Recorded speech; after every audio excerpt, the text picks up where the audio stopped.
Hey everyone! It's been a while since we last put out a fact video like this, and we've had some new questions that are most certainly asked with frequency, so I'd love to take a moment and address them.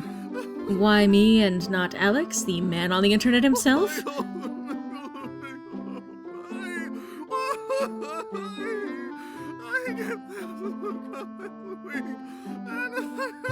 Because I'm the best equipped to answer them, that's why.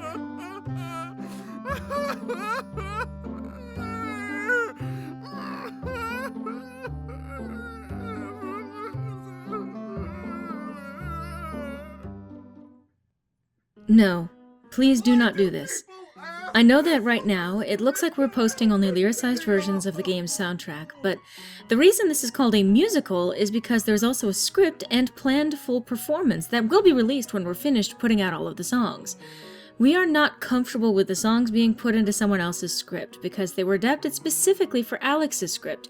Things like Flowey appearing during Spider Dance, or It's Raining Somewhere appearing earlier in the playlist than it does in the soundtrack, or things like Toriel escorting Frisk through the ruins.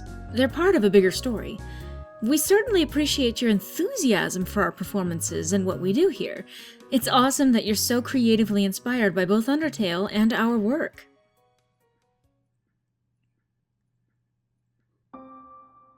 This is a question that we're still a little ambiguous on when it comes to the future of the musical, but at least for now, I'm going to say no, not yet.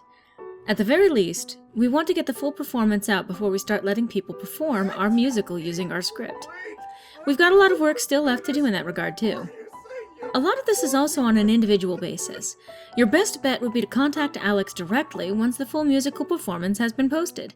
Just be polite if and when you do. Oh, hey, speaking of musicals and scripts and whatnot. Okay, so this has happened pretty consistently since we started putting out videos on the channel. People have asked for Spear of Justice the musical, and Megalovania the musical, and Asgore the musical, and I want to take the time to explain some terminology. A musical is a full performance of both script and songs, where there are performed scenes occasionally interrupted by singing performances. A musical is a play, with a script that is more of a skew towards music and singing than other plays. We don't mind people requesting specific songs. No, not even Megalovania. As we said before, we understand why it's in high demand. But using musical to refer only to a song is inaccurate, and a misunderstanding of what a musical is.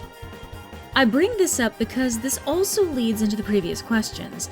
The idea that our songs are free-floating individual performances and not connected to one another, which is also what leads into a lot of confusion about what's going on.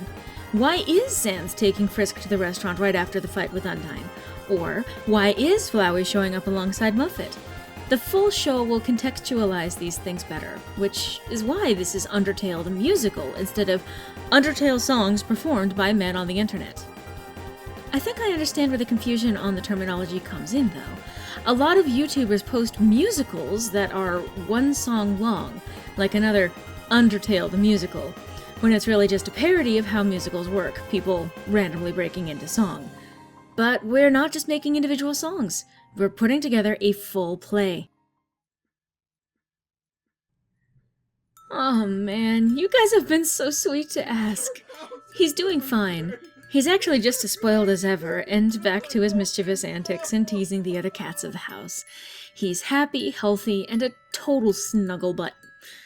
I can't thank you all enough for your support in getting him back to being healthy. He's as much a part of my family as any blood relative, and has made all of the difference in my survival to this day. So, thank you.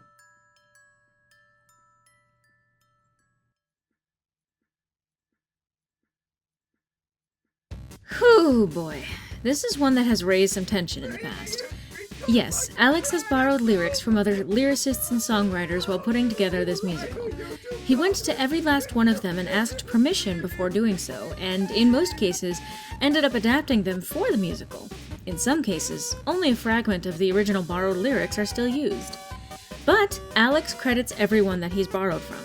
You see it in every video, as well as the video descriptions, linking back to the source. And, in fact, as the musical has picked up steam, more songs have not only been written with original lyrics, most often from both Alex and myself, but older songs that we've released are going to be redone with new original lyrics as well. In fact, many of you who've seen the first part of the script already saw that some of the lyrics have been changed. Yay! But yes, everyone whose lyrics we've borrowed, we've credited back to them every time. This also brings us to...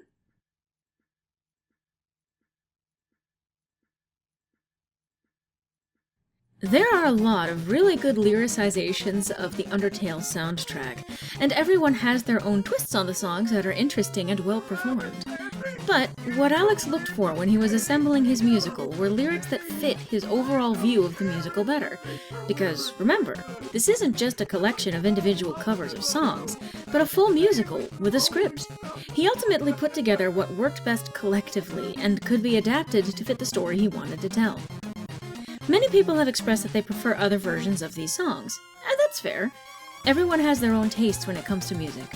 The choices made have to do with the bigger picture of the story in mind, and not just individual performances. If the version of the song isn't your particular favorite, the most we ask is to give it a chance and to bear in mind that it makes more sense as a full show. Similarly, we've addressed this a little bit before, but for the most part, we're not looking for additional staff right now. We have a very balanced team, with artists, writers, editors of different stripes, even animators, and it works pretty well. We complement each other well, and we've got good chemistry as a whole. If we need additions to the team, we'll either recruit directly or hold open calls, like we did for artists fairly early on in production. While we appreciate people wanting to help out and volunteer, it's easier for organization if we're not spreading ourselves too thin. For example, yes, Radix recently joined the team. We've all been fans of each other's work for a while, and we decided to bring him in as a sound engineer to help take the pressure off of Steel. Not only has he been a friend to us, but he has an impressive resume and has a proven track record of getting the work done. Most people predicted we'd end up working together, and we couldn't be prouder to introduce him to the team. We really are incredibly moved at how many people want to help us, and whenever there's an opportunity to recruit help, we do try. There will be more opportunities in the future, too. In the meantime, even if we don't have an open call for something, if you put together a portfolio or a demo reel or a resume of your work and message Alex privately, it can go a long way too. Just saying.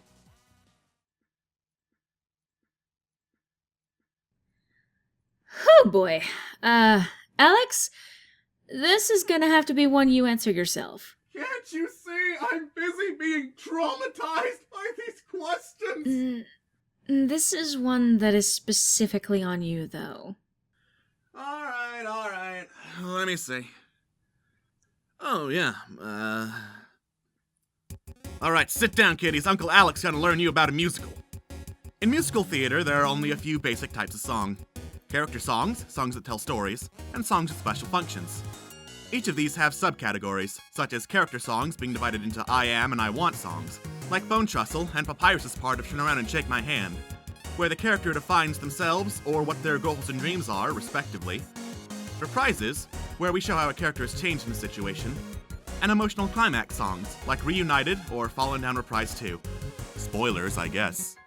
Songs that tell stories include exposition songs like Once Upon a Time, which say what's happened prior to the musical, conflict songs like Bergen Trucken, where characters struggle to achieve different goals, narration songs like It's Raining Somewhere, that describe scenes otherwise off stage, and summary songs like Ruins or Core, which compress long spans of time. Special purpose songs would be a comment song, like Sands in Dogs Approaching, where a character not involved in the scene sings about it. Musical metaphors like It's Raining Somewhere, which use the medium of the musical to portray things in a non-literal fashion. Cameo songs like Spider Dance, where a minor character shows up in a memorable number that would otherwise be forgotten. Or parody songs like Metaton Medley, which rely on audience familiarity with musical styles not in the show to evoke an appropriate mood. So what do we learn from this? Every song in a musical must serve a purpose. Character songs must show emotional highs. Emotional lows count too because it's an elevated low. Storytelling songs must obviously advance the story, and special purpose songs must highlight something in the story itself. At 41 songs plus dialogue, Undertale the Musical is already pretty long, and singing all 101 songs from the track list would make it bloated and ungainly, so naturally songs had to be cut. The most common songs people tell us we forgot, and to do right now or else, are Temmie's songs, Dummy, and the Genocide tracks. The tone of the Genocide tracks is completely at odds with the rest of the musical, and putting them in a way that feels natural would bloat the musical by, let's say, an hour, hour and a half, when we're already pushing 3 and probably more. Which leaves Temmie and Dummy. Both of these songs would be I Am songs due to their placement in the game and musical, but here's the thing. Neither Mad Dummy nor Temmie are really foreshadowed in the musical. The game has a few minutes and/or seconds before you encounter them, but neither shows up again after their song. This would leave them as cameo songs like Muffet. But Muffet's song is about reminding the audience that yes, monsters do want to kill the human and take their soul, which is why Flowey is there to help make it less of a big-lipped alligator moment. Muffet also shows up before and after her song to remind the audience she doesn't exist in a vacuum. And Spider Dance itself advances the story by showing it's not all sunshine and rainbows on this path to the core. Alphys doesn't have the situation under control like she wants you to believe. Temmie is completely optional in the game, much like So Sorry, who we also get requests to do a song for some reason. If you can remove a character from an adaptation and still tell a complete story, then it's a general rule that you do so. For Mad Dummy, not only is the song's melody covered in Ghost Fight and Spider Dance, but with the first dummy in the ruins being replaced by Napstablook in Ghost Fight, thus getting rid of "My cousin used to live inside a dummy too, until you came along!" Sure, one could theoretically rewrite the song to say, "You hit my cousin with a stick a bunch!" But then there would be questions as to why a dummy cares about a ghost. Not everyone hears, registers, or remembers every line of dialogue, especially not theater goers who may be hard of hearing and need opera glasses. All in all, not worth it for a character with about 3 minutes of screen time in a game that takes multiple hours. Not everyone's going to agree with the songs that say in the musical, but that's fine. I prioritize songs that tell a coherent story over songs that sound cool. I feel like you've wanted to say all this for a while. We've had people literally yelling at us and threatening us over not doing these songs. Especially as the playlist filled up and it was obvious we weren't doing certain songs. I don't like people threatening us. Fair point. Thank you, Alex. You can go back to what you were doing before. Thank you.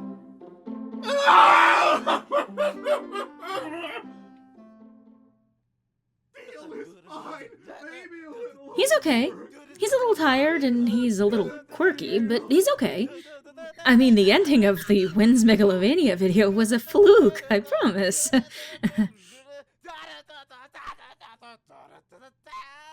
As a matter of fact, we do.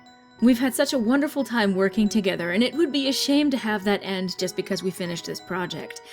We've made several plans and have multiple projects in the works, both big and small, that will be coming out in the near future. I can't talk about them yet, but we're really excited to bring you more content down the line. I think that's gonna do it for today. We get all sorts of questions every day, and we're happy to answer them to the best of our ability. But I believe I've tackled some of the major ones today. If you have any more, feel free to write them in the comments, or to message us. Thank you so much for watching. I'll see you in the next video.